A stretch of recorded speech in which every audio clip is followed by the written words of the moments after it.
What's up YouTube, this is Yoshi as usual, I'm Max and welcome to more Let's Play Asagao Academy, Normal Boots Club. Last time, Jacques blew up. I don't quite know why. I'm guessing John probably said that self-destruct phrase or something, because he mentioned there was one. He probably said it accidentally. Anyway, we're moving on now to more stuff. In a chapter that is apparently called, I want to put this out, Everything is Fine. Also, we have tournament points. I assume that means how well we do in the tournament or something. I have no idea how to raise them. Alright. I eagerly awaited John's arrival the next day. Images of his distraught form alone in his room having plagued me all night.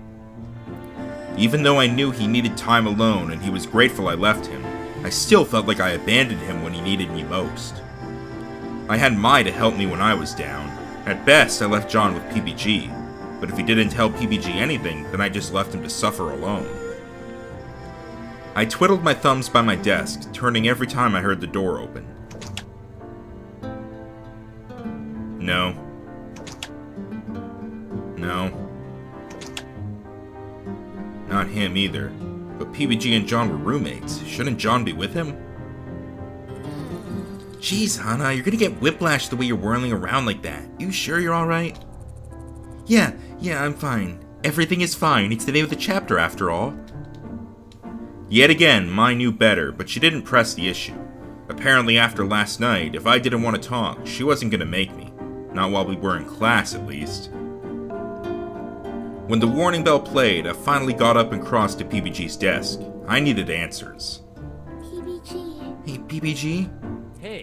Hana, what brings you to this side of the room? Well, about that project we were doing a couple chapters ago, and, that was never mentioned again, aside from just being a plot device in order to force us to meet. What the hell's going on with that? Beats me! Think I give a fuck? Did PBG not know? I needed to talk to John about something, but he isn't here yet, is he? Oh yeah, he wasn't feeling well this morning. He said he was just gonna stay in bed all day. He pursed his lips. John's been acting really weird since yesterday, though. That morning he was fine. I mean, you saw him. But when I got back from practice yesterday, he was in bed. He didn't even want to go eat. That was how bad he felt. But it wasn't coughing or anything either. I hope he's not depressed. Yeah, I hope not too. I tried to smile or do something to not raise suspicions, but PBG cocked an eyebrow at me. Hana? You wouldn't happen to know anything about this, would you? Me?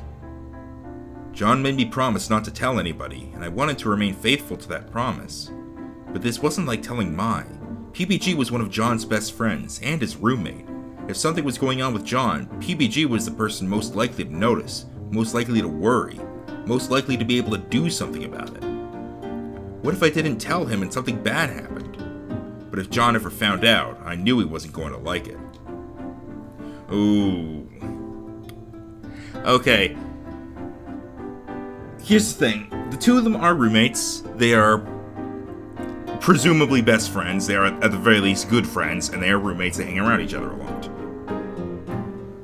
Attempting to think of this from my perspective. In both ways. If something really bad happened to me, like if I had a robot bird that I accidentally made explode, I would probably have bigger things to worry about, but, if something bad like that happened to me, and I was feeling really down, I would want someone to be able to help, and I could probably trust my best friend / roommate to not talk about it to anyone else. And on the other hand, if I was the person whose best friend or roommate was going crazy, I would be really worried about them. So, on the other hand, John might not like it, though. But on the other hand, this would probably help him in the long run, right? I mean, PBG doesn't seem to be the kind of guy who would just, laugh at it and then spread word or something, so, you know what?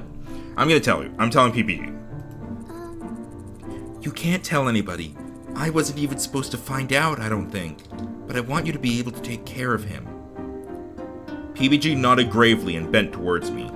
I cut my hand around his ear. Jacques broke. PBG snapped upright, a look of horror on his face. He wasn't in the room last night, now that I think about it. Oh man, this is not good. You're not going to tell him I told you, are you? PBG looked at me, then smiled as if he were holding a baby kitten. He patted the top of my head lightly. I am not a kitten. Of course not. I'm not stupid. I know you wouldn't want him to know, but thanks for telling me. I grumbled as I straightened my bow, smiling in spite of myself. I was glad I could rely on PBG. See, this seems like it's working. Like, he knows he's not going to tell. I trust him. I trust PBG. Like, in fact, I want to tell you something. I think PBG... people mentioned that PBG's route was probably the easiest, and Shane's route was probably the hardest. Because of that, I ended up excluding them by default from what I was choosing to do first. I wanted to do one that was more in between. If I didn't do that, I probably would have chosen PBG first. Because I definitely trust him. I like him. He's a cool guy. He's a cool guy. I'm probably going to end up doing him second. That's going to depend on the straw poll. Speaking of which, remember, down in the description below, you'll find a straw poll where you can vote on whose route I do next. Anyway. I'll try to just pretend I noticed it, if I even bring it up. The loss of a pet can be really hard, so I know what he's going through. PBG touched a hand to his neck, suddenly staring into space. Hey! You okay? Sorry? Oh. Anyways, I'll make sure to take care of him. Thanks for letting me know. No, thank you. I'm glad you're looking out for him. You're a good friend. PBG smiled and tipped his head back. Yeah, I know. I shoved him, giggling, then went back to my desk. It all worked out. Still, I wasn't comfortable just leaving John alone I skipped that. As Miss Shizuka entered and started taking roll, I made up my mind. I had to go check on him. As soon as the bell rang, I shot out of my chair. Hana! See you later. Don't worry about me. I'll see you after lunch. I sped out of the room, evading students pouring into the hall, and turned away from the crowd towards Bluebell House. I passed a sign where John first stood and told me that we were in the same class, then speedwalked past the field I got lost in that very first day at Asagao. If John was suffering on his own, I was about to sit around and let him. John? John, it's me, Hana. You weren't in class today and I was worried, so I came to check up on you. Won't you let me in? There was only silence from inside John's room, and suddenly fear crept into my heart. John? John, you're not, sick or anything, right? You haven't done anything rash, right? Hey! John! The doorknob turned with a soft click, and the door opened about an inch. I peered into the crack, unable to see anything but the blue walls of John's room. John! John? Again, there was no response. After a moment's hesitation, I gathered my courage and pushed the door open.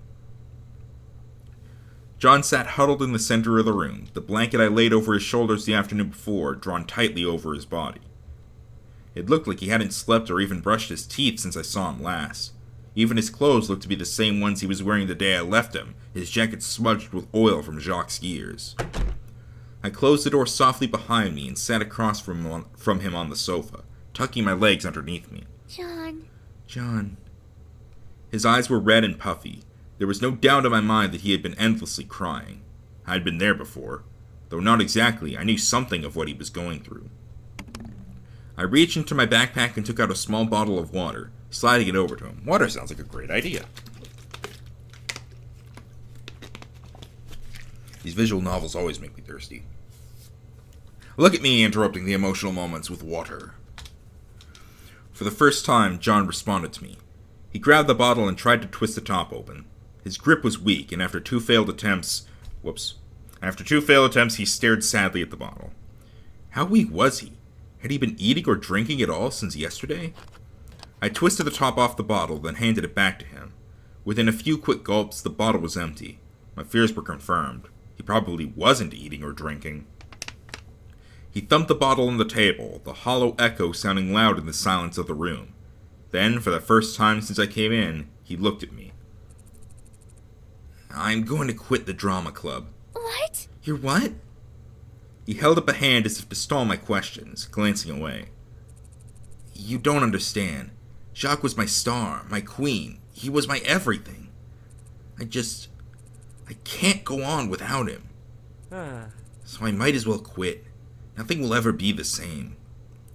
Jon quitting the drama club was the most ridiculous thing I ever heard of, especially with the depth of extremes his own drama queen personality could get to. Still, if Jon set his mind on something, there was little I or anybody else could do to dissuade him. I bit my lip and nodded. But after seeing his passion for his work, after finally coming to the conclusion that I wanted to join the play to be with him, I didn't want him to quit. Not after all the hard work he'd gone through.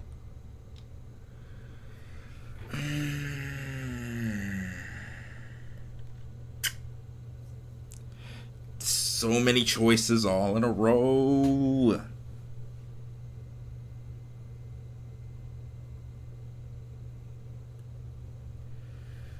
Okay. Let me scroll back up and read this stuff again. What? I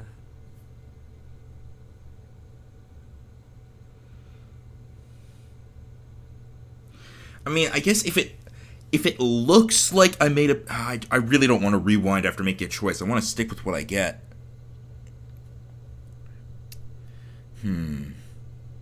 Okay. I'm going to try to dissuade him. Because I feel like he's doing this because like he's like, I can't do stuff without Jacques. But I could probably convince him that he's already put in so much work he can finish it. Like, I don't know. He does all this stuff for the drama club, and I feel like supporting his decision will be like, it's hard to find reasoning for either side, really. I'm going to try to dissuade him. Even if this was what Jon decided to do, I knew better than that. He knew better than that. This was a decision made in a momentary fog of sadness. It wasn't something he should stick to, or else he would regret it down the line. So, I really don't think you should quit. Jon turned to stare at me blankly, wrapping the sheet around his head so he looked like a nun. It made me want to laugh, but I held it in. You know how much the drama club means to you. And I'm sure Jacques wouldn't want you to quit either. I'm sure he would be on your shoulder right now, giving you a ton of sass. For the first time, I realized one of the reasons Jacques was so important to Jon. He balanced out Jon's personality. Jacques was able to quickly nip Jon's anxiety in the bud with humor, refocusing Jon's thoughts on Jacques' sass instead of letting him descend into the darkness. I knew I couldn't replace Jacques, but maybe... Oh... Don't tell me what Jacques would have wanted. How could you even know? You didn't even like him. What? No, I love Jacques. Jon, I'm just as sad as you that he's gone.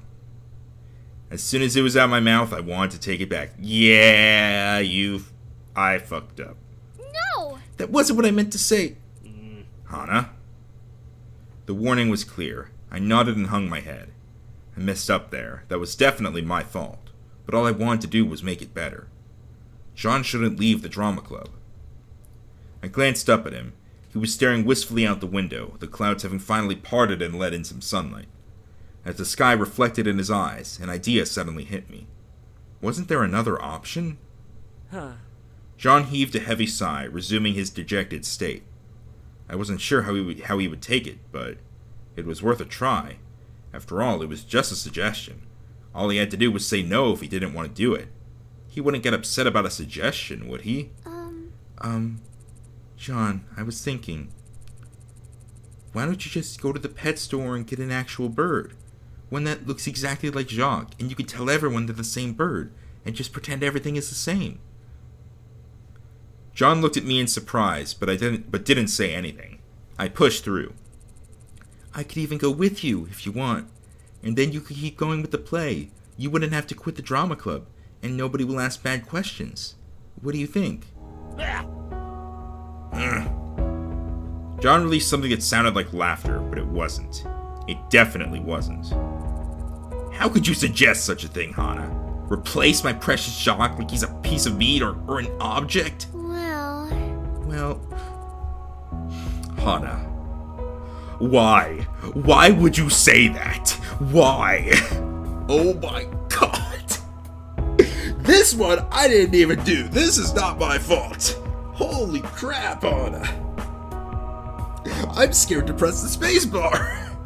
Well, he is an object. He's a computer program.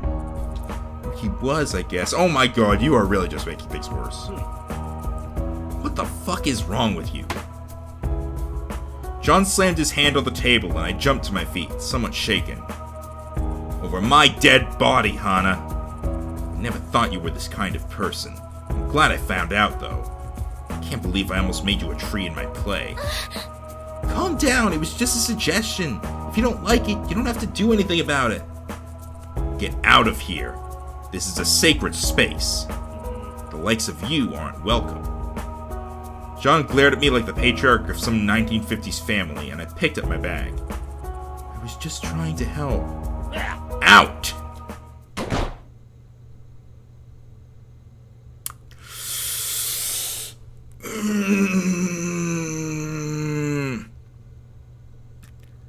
I am sure so many of you, as soon as I picked to dissuade John, you just went, "No! No! What have you done?"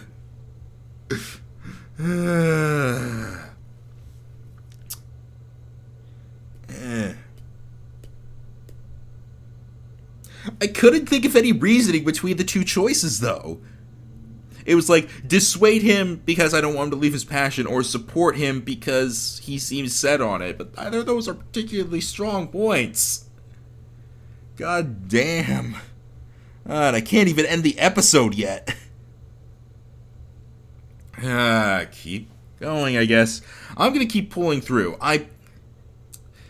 Okay.